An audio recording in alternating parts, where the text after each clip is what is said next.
ورحمۃ اللہ وبرکاتہ۔ بسم اللہ الرحمن الرحیم، والصلاة والسلام علی رسولہ الکریم وعلی آلہ وصحبہ اجمعین۔ 17 رمضان المبارک شب جمعہ تھی، اور زمانہ تھا حضرت علی رضی اللہ تعالیٰ عنہ۔ آپ کی خلافت کو 5 سال کے قریب ہونے والے تھے، 4 سال 9 ماہ ہے۔ تو آپ گھر سے نکلے تو آپ نماز کے لیے اٹھاتے تھے لوگوں کو، الصلاۃ الصلاۃ الصلاۃ۔ جب مسجد کے دروازے میں داخل ہوئے تو وہاں خارجی عبد الرحمن بن ملجم چھپا ہوا تھا۔ اس نے آپ پر سیدھا وار کیا، جو ایسے پیشانی کو چیرتا ہوا سر میں اتر گیا، اور آپ کی داڑھی خون سے بھر گئی۔ تو میں قربان جاؤں اہل بیت کے اخلاق۔ لوگوں نے جب اسے پکڑ لیا تو آپ نے فرمایا کہ احسنوا نزلہ، یہ مہمان ہے، اس کا اچھی طرح اکرام کرو، اور اکرموا نزلہ واحسنوا مثواہ، کہ اس کا اکرام کرو، اسے اچھا کھانا کھلاؤ، اور اس کو اچھا بستر دو نرم، اور میں زندہ رہا تو میں خود فیصلہ کروں گا کہ میں نے اسے چھوڑنا ہے، معاف کرنا ہے یا قتل کرنا ہے، اور اگر میں شہید ہو گیا تو میرے بعد تمہیں اجازت ہے، چاہو تو معاف کر دو تو اچھی بات ہے، ساتھ یہ بھی فرمائے، اور چاہو تو قتل کرو۔ پھر قتل اس طرح نہ کرنا کہ اس کے ناک کاٹو، کان کاٹو، زبان کاٹو، ہاتھ کاٹو، پاؤں۔ اقتلوہ قتلتی، جیسے اس نے مجھے قتل کیا، میرے سر پہ تلوار ماری، تم بھی ایک تلوار مار کے اس کا کام تمام کر دینا۔ یہ اس کے بارے میں وصیت ہو رہی ہے جو جان لے گیا۔ حضرت زینب رضی اللہ تعالیٰ عنہ علیہ السلام، ان کو اپنے والد کے علم سے فصاحت ملی، جو فصاحت میں ان کا کوئی ثانی نہیں ہے، جتنی کو مشہور خواتین سامنے آئی ہیں یا پڑھی ہیں، حضرت زینب رضی اللہ عنہ علیہ السلام جیسا کوئی خطابت میں نہیں تھا عورتوں میں۔ تو وہ روتی ہوئی آئیں تو وہ امیر المومنین، ہائے امیر المومنین، تو وہ کم بخت کہنے لگا میں نے امیر المومنین کو نہیں مارا، میں نے علی کو مارا ہے۔ پھر وہ تسلی کے لیے اپنے باپ کو تسلی دینے لگیں، تو پھر وہ بولا جتنی مرضی تسلیاں دے لو، یہ نہیں بچے گا، اس تلوار کو 1 مہینہ میں نے زہر میں ڈبو کے رکھا ہے، اس کا ایک ہی وار سارے جسم میں زہر کو پھیلا دیتا ہے۔ یہ سب کچھ سننے کے بعد حضرت علی فرماتے ہیں احسنوا نزلہ واکرموا مثواہ، کہ اس کی مہمان نوازی اچھی طرح کرو، اور اس کی رہائش کے لیے اچھا انتظام کرو، اچھا بستر بچھاؤ۔ آپ اندازہ لگائیں کہ کہاں تک اخلاق پہنچے ہوئے ہیں۔ ہم اختلاف رائے کرتے ہیں تو ایک دوسرے کو گالیاں دینے لگ جاتے ہیں، اور یہاں یہ ہو رہا ہے کہ وہ قاتل ہے اور آپ اس کے لیے فرما رہے ہیں اکرام کرو، کھانا کھلاؤ، پانی پلاؤ۔ میں زندہ رہا تو دیکھ لوں گا کیا کرنا ہے، میں شہید ہو گیا تو میری پہلی گزارش ہے کہ اسے معاف کر دینا، اور دوسری یہ ہے کہ مارنا ہو تو پھر بس ایک وار سے اس کی گردن اڑا دینا۔ یہ میں نے آپ کی وفات کا، شہادت کا واقعہ پہلے سنایا۔ اب اس میں کچھ اختلاف ہے تاریخی، جو گلدستہ اہل بیت ہم نے اللہ کے فضل سے کوشش کر کے تیار کی، اس میں 17 رمضان جمعہ کی صبح آپ کو سر میں زخم لگا، اور 2 دن کے بعد یعنی ہفتہ اور اتوار آپ شدت زخم کتاب نہ لاتے ہوئے آپ نے اتوار کی رات کو جام شہادت نوش کیا، اور پھر پیر کے دن آپ کی تدفین ہوئی، اور آپ کا جنازہ حضرت امام حسن رضی اللہ تعالیٰ عنہ نے پڑھایا، اور آپ کو وہیں دار الامیر المومنین میں دفن کیا گیا۔ یہ تو مختصر آپ کی شہادت کا قصہ ہے۔ یہ سازش کیسے بنی؟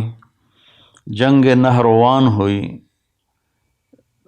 خارجیوں کے ساتھ آپ کی، تو 3 خارجی، ایک یہ عبد الرحمن بن عوف، ایک مبرک بن عبداللہ التمیمی، اور ایک عامر بن بکر التمیمی، یہ 3 اکٹھے ہوئے کہ نہروان میں جو ہمارے ساتھی قتل ہوئے ان کے بعد تو زندگی کا کوئی مزہ ہی نہیں ہے، اور یہ سارا فساد جو پھیلا ہوا ہے کیوں نہ اس کا کوئی تدارک کریں۔ تو ایک نے ابن ملجم نے کہا میں علی کو قتل کروں گا، مبرک بن عبداللہ نے کہا میں معاویہ کو قتل کروں گا، اور عمر بن بکر نے کہا کہ میں عامر بن عاص کو قتل کروں گا، رضی اللہ تعالیٰ عنہم ورضوا عنہ۔ تو باقی 2 کی زندگی لکھی ہوئی تھی، ایک ہی رات سب نے طے کی تھی، 17 رمضان کی صبح۔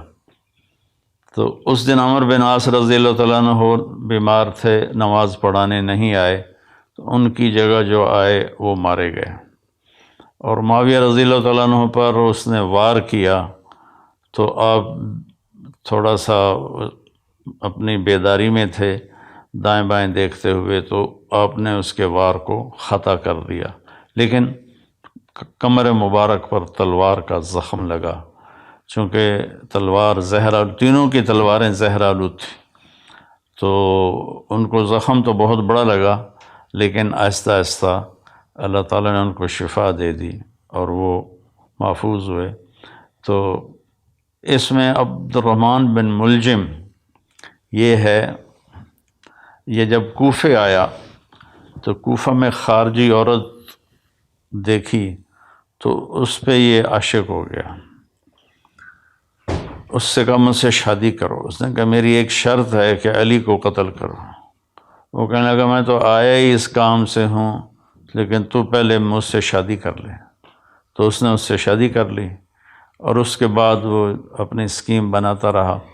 حضرت علی رضی اللہ تعالیٰ عنہ کو ان کے ساتھیوں نے کہا یا رسول اللہ کہ یا امیر المومنین، عبد الرحمن بن ملجم آیا ہوا ہے کہ اس کی نیت اچھی نہیں لگتی، تو اجازت ہو تو ہم آپ کا پہرا دیں، آپ اس کو پکڑ لیں۔ آپ نے کہا پہرا تو آسمان والا دیتا ہے، حفاظت وہ کرتا ہے، اور اگر تم اسے پکڑ لو تو میں شہادت کیسے پاؤں گا؟ وہ بہت تنگ ہو گئے تھے اپنے ساتھیوں کی بے وفائیوں سے، اور اپنے داڑھی کو یوں پکڑ کے نا کہتے ارے تو کب رنگین ہوگی۔ اس کے پیچھے ایک واقعہ ہے کہ آپ بیمار ہوئے بہت زیادہ، تو اللہ کے نبی پوچھنے آئے تو انہوں نے عرض کی یا رسول اللہ مجھے لگتا ہے میرا آخری وقت آ گیا ہے۔ تو آپ نے فرمایا نہیں، تیرا آخری وقت نہیں ہے، تو اس وقت مرے گا جب تیرے سر کے خون سے تیری داڑھی رنگین ہو جائے گی۔ تو ہوئی بھی ایسے، اس نے یہاں تلوار ماری جس نے ماتھے کو بھی پھاڑ دیا اور یہاں تک کھوپڑی کو بھی پھاڑ دیا، تو سارا خون آیا اور داڑھی پہ لگ گیا۔ تو اتنا تنگ ہو گئے تھے زندگی کے آخری ایام میں اپنے ساتھیوں سے کہ بے وفا غدار بہت زیادہ ہو گئے تھے، اور تو آپ نے اپنی داڑھی مبارک کو یوں پکڑتے تھے، پھر کہتے متا تخزب، ارے تو کب تو رنگین ہوگی، تو کب رنگین ہوگی، یہ اس کو بار بار کہتے تھے۔ تو اس اللہ نے آپ کو یہ رتبہ نصیب فرمایا، اور آپ کو غسل دینے والے حضرت عبداللہ بن جعفر طیار کے بیٹے، اور حسن اور حسین دونوں بیٹوں نے، اور جو نماز جنازہ حضرت حسن نے پڑھائی، اور دارالعمارہ میں آپ کی تدفین ہوئی۔ آپ کے 2 بھائی طالب، عقیل، 3 جعفر۔ طالب سب سے بڑے تھے جس پر والد کا نام ابو طالب بنا، اور اس کے بعد تھے عقیل، اور اس کے بعد تھے جعفر جو موتا کی جنگ میں شہید ہوئے، اور حضرت علی رضی اللہ تعالیٰ عنہ سب سے چھوٹے تھے۔ آپ ابتدائی میں اسلام قبول فرما لیا کہ حضرت خدیجہ رضی اللہ تعالیٰ عنہ اور اللہ کا نبی نماز پڑھ رہے تھے تو آپ اندر آئے، تو آپ نے کہا یہ کیا ہے میرے چچا کے بیٹے؟ تو آپ نے کہا بیٹا یہ نماز ہے اور میں اللہ کا نبی ہوں۔ آپ نے اسی وقت کلمہ پڑھ لیا۔ اس وقت آپ کی عمر بعضے کہتے ہیں 8 سال تھی، بعضے کہتے ہیں 10 سال تھی۔ 10 سال سے آگے کسی نے ذکر نہیں کیا، 10 8 8 10 اس طرح روایات کا اختلاف ہے۔ تو بھائیوں میں اختصار سے ہی تھوڑا بتانا چاہتا ہوں، ہمیں پتہ چلے کہ ہمارے جو بڑے تھے اور اللہ کی بارگاہ میں بڑے پاکیزہ پاک محبوب تھے، ان کی زندگیوں کی تھوڑی سی جھلک ہمیں مل جائے تو ہمیں بھی کچھ آخرت کا فکر پیدا ہو جائے گا۔ تو جب آپ نے ہجرت فرمائی تو آپ نے حضرت علی کو اپنے بستر پر لیٹایا کہ تم یہاں لیٹ جاؤ، اور یہ امانتیں ہیں، یہ لوگوں کے حوالے کر کے پھر تم بھی مدینے آ جانا۔ تو اس رات قریش مکہ نے آپ کو قتل کرنے کی سازش تیار کی تھی۔ آپ باہر نکلے اور مٹی اٹھا کے یوں پھینکی، وجعلنا من بین ایدیہم سدا ومن خلفہم سدا فغشیناہم فہم لا یبصرون، سورہ یاسین۔ ہم نے آگے بھی دیوار بنا دی، پیچھے بھی دیوار بنا دی، اور ان کو ہم نے اندھا کر دیا، وہ دیکھنے کے قابل نہ رہے اور آپ نکل گئے۔ تو شیطان نے نعرہ لگایا کہ تمہارا آدمی نکل گیا، تو انہوں نے ایسے گھر میں نظر دوڑائی تو صحن میں آپ سر پہ چادر اوڑھ کے لیٹے ہوئے تھے۔ ستمبر کا مہینہ تھا، گرمی ہوتی ہے، لیکن اپنے چہرے کو چھپانے کے لیے آپ نے اپنے اوپر چادر اوڑھی ہوئی تھی۔ اور صبح جب ہوئی اور آپ اٹھے تو قریش مکہ نے آپ کو پکڑ لیا اور مارنا شروع کیا کہ کدھر ہے محمد؟ آپ نے فرمایا میں تو تمہارے سامنے یہاں لیٹا ہوں، مجھے کیا پتا کدھر ہے؟ پھر انہوں نے ان کو حرم کے ایک ستون کے ساتھ باندھ دیا، پھر کچھ دیر بعد چھوڑ دیا۔ 3 دن میں آپ نے امانتیں واپس کیں، اور اس کے بعد آپ چھپتے چھپاتے جب مسجد قباء پہنچے، جہاں قباء کی وادی ہے، تو آپ کے پاؤں مبارک بالکل تر بتر ہو گئے تھے خون سے، کنکریاں چپ چپ، جوتا بھی نہیں تھا پاؤں میں، کنکریاں چپ چپ کے 7 راتوں اور 7 دن کا سفر ہے۔ تو آپ کے پاؤں کے زخم بہت تکلیف دینے لگے۔ تو جب آپ قباء پہنچے تو اللہ کے نبی نے فرمایا علی کو بلاؤ، کہا جی وہ تو چل ہی نہیں سکتے اب۔ پھر آپ خود تشریف لے گئے، ان کے پاؤں کو دیکھا تو آپ رونے لگے۔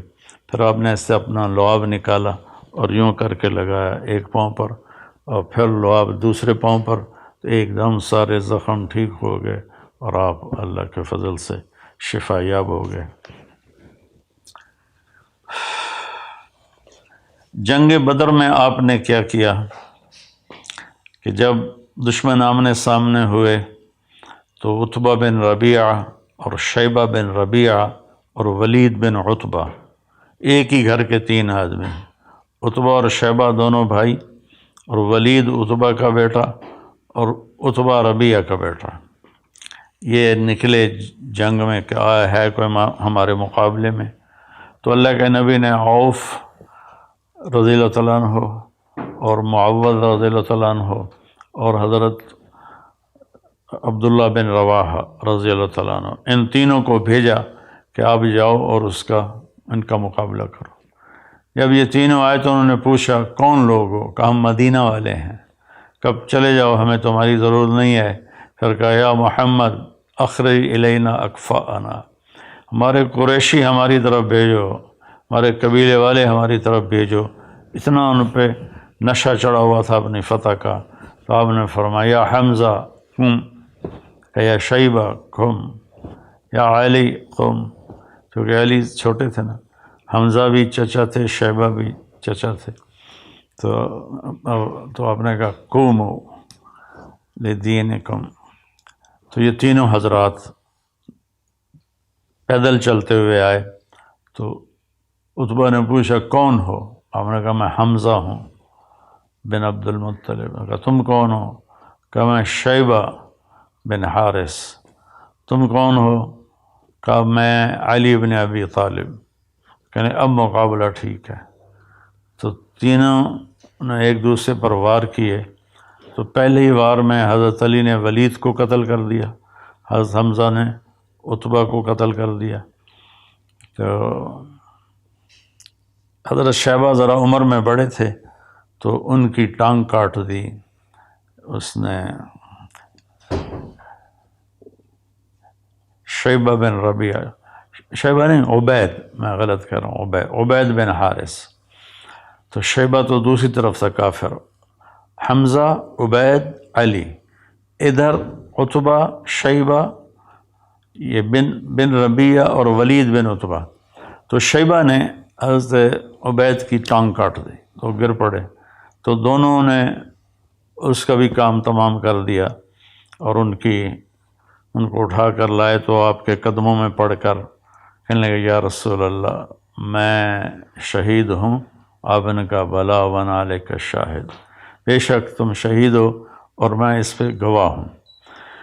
تو جنگ بدر میں آپ کی شجاعت سب کے سامنے ہے. پھر غزوہ احد میں جب شکست ہو گئی تو کفار نے اللہ کے نبی کے اوپر اپنا فوکس کیا حملہ. تو چند صحابہ نے آپ کو گھیرے میں لے لیا. یہ چند صحابہ تھے ابو بکر، عمر، علی، سعد بن عبادہ، عبادہ بن صامت، اسد بن زرارہ، ابو دجانہ، طلحہ بن عبید اللہ اور حارثہ بن نعمان. 10 تھے، میں نے 9 نام آپ کو بتا دیے. انہوں نے آپ کو گھیرے میں لے لیا. ہاں سعد بن ابی وقاص 10 میں تھے، سعد بن ابی وقاص. تو آپ کو گھیرے میں لے لیا اور ہر آنے والے تیر کو روک رہے تھے، نیزے کے وار سب روک رہے تھے. تو عتبہ بن ابی وقاص یہ حضرت سعد بن ابی وقاص کا بھائی تھا. اس نے ایک پتھر اٹھایا اور صحابہ کی نظریں تھیں تیر، تلوار اور نیزے پر. ان کی نظر پتھر پہ گئی نہیں. تو اس نے زور سے پتھر پھینکا جو آپ کے یہاں لگا. اب سیدھے یوں گرے ایسے اور سارا چہرہ خون سے تر ہو گیا، دان ٹوٹ گئے. تو یہ سارے 10 رونے لگے کہ اللہ کے نبی شہید ہو گئے. تھوڑی دیر کے بعد آپ کو ہوش آیا تو انہوں نے عرض کیا یا رسول اللہ آپ تو ان کے لیے بد دعا کر دیں. تو آپ نے فرمایا اللہم اغفر لقومی فإنہ لا یعلمون، اے اللہ میری قوم کو معاف کر دے، یہ مجھے جانتے نہیں ہیں. تو میں اپنے سارے بھائی بہنوں سے کہتا ہوں کہ وہ آپ کے قتل تک پہنچے ہوئے تھے اور آپ نے کہا یا اللہ ان کو معاف کر دے. ہم چھوٹی چھوٹی باتوں پر آپس میں لڑ کے ایک دوسرے کے اوپر ایسی گالیاں اور الزام اور تہمتیں، اللہ تعالی ہمیں اخلاق دے.